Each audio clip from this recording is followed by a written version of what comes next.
be discussing the effect that having a smartphone during a meeting can have, or in a classroom or in basic conversations, what kind of a message it sends to the people that you're talking to. So, some clear examples right now are my fiance playing with his phone when we're supposed to be having this conversation. I'm sorry I wasn't paying attention.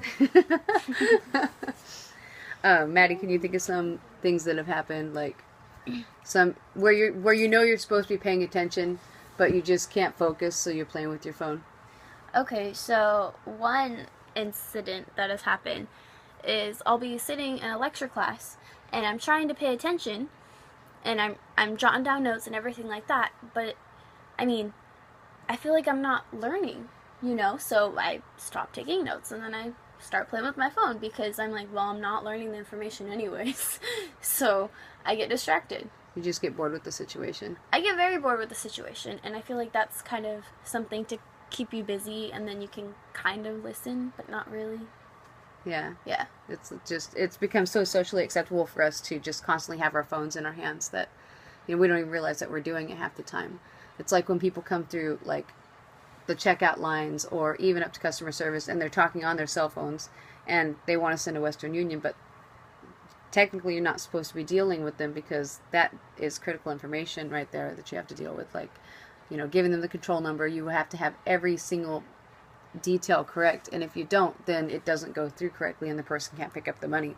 And a lot of times when you ask people to put down their phone, they actually get pissed off about it. Mm-hmm. And they don't want to do it because they just, but if you don't set your phone down and pay attention to what's going on around you, you might actually miss something. Well, my job, we have meetings about having meetings. So when they become excessive, it becomes a tool for me to actually get some work done while somebody is just babbling on incessantly about something that doesn't even apply to me or my job. But because of my position, I'm required to be in the meeting. So I'll use my phone and I'll send email or I'll send text messages, and I'm giving my subordinates instructions to get to get the job done because I'm stuck in this meeting.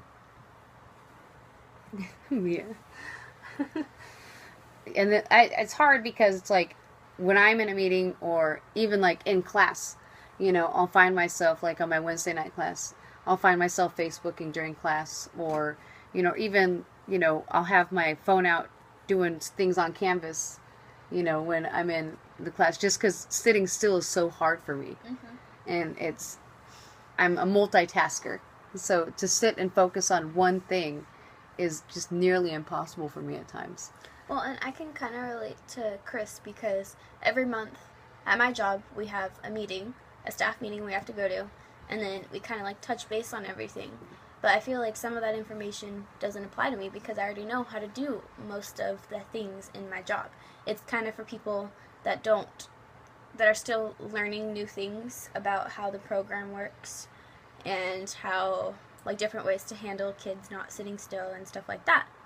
So, I mean, I will find myself glancing at my phone. I really try not to because it's really kind of rude and disrespectful because the people aren't happy about it. Mm-hmm. But it's really hard because I just get, like you said, you just get so bored and so anxious sitting still. It's really hard for me to sit still. I mean, it's next to impossible at times for me to do it. And I don't know why. Everybody in our family's that way. Mm-hmm. So, I mean, even Dad, for crying out loud. But it's hard because it's like, when you look around, I mean, I constantly have my phone in my hand. If there's one thing that that people know, it's I always have my phone on me. And that's just how I am. But, I mean, at some point we have to set them down. I think one thing that really drives me crazy is when we go out to a restaurant and we see couples. Instead of having an actual conversation, they're talking into their phones, or they're Facebooking, or they're texting other people. And I just feel like there's this huge social disconnect going on with everyone. Even though technology is a blessing, it's also become kind of a curse too. Right. And so, anyways, that's my viewpoint on it. Do you have anything else to add? There was a time where we didn't have cell phones and we had meetings that had purpose, and you would find people scribbling on their notepads or doing things that were unrelated to the meeting. So all we've done with technology is replace the distraction. PowerPoint's another example where instead of the speaker having their lesson or their speech or their instructions laid out in an organized format, it's all done on a PowerPoint slide, and we just click from screen to screen. So the technology, you're right, technology is a blessing and a curse in the same token, but the fact remains is that all we're doing is we're just replacing the type of distraction that we're using. So for a lot of the times, the example I gave was I'm doing work because I'm in a meeting that, in my opinion, doesn't pertain to me, but because of my position, I'm required to be there. But there are plenty of times where I'm in the meeting that, again, I still don't have a purpose for being there other than the fact that because of my position, I was told to be there, and I'm playing on Facebook or Angry Birds or, killing time because I just don't want to be there. But it's the same as, doodling on a scratch pad or some other form of distraction. It's disrespectful to the person organizing the meeting or giving the presentation or teaching the lesson.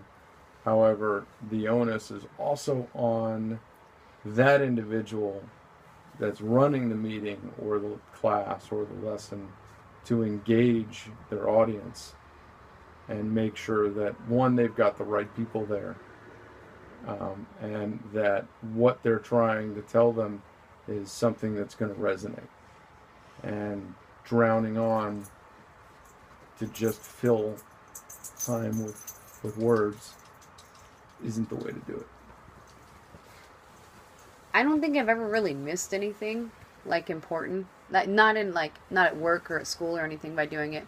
I do think that sometimes I check out, when I'm having a conversation, even with you, sometimes, and then I'll be on my Facebook, like tonight when you were like, "Are you even listening to me?" And and I was, but I wasn't, just because I was checking my Facebook. What are you doing?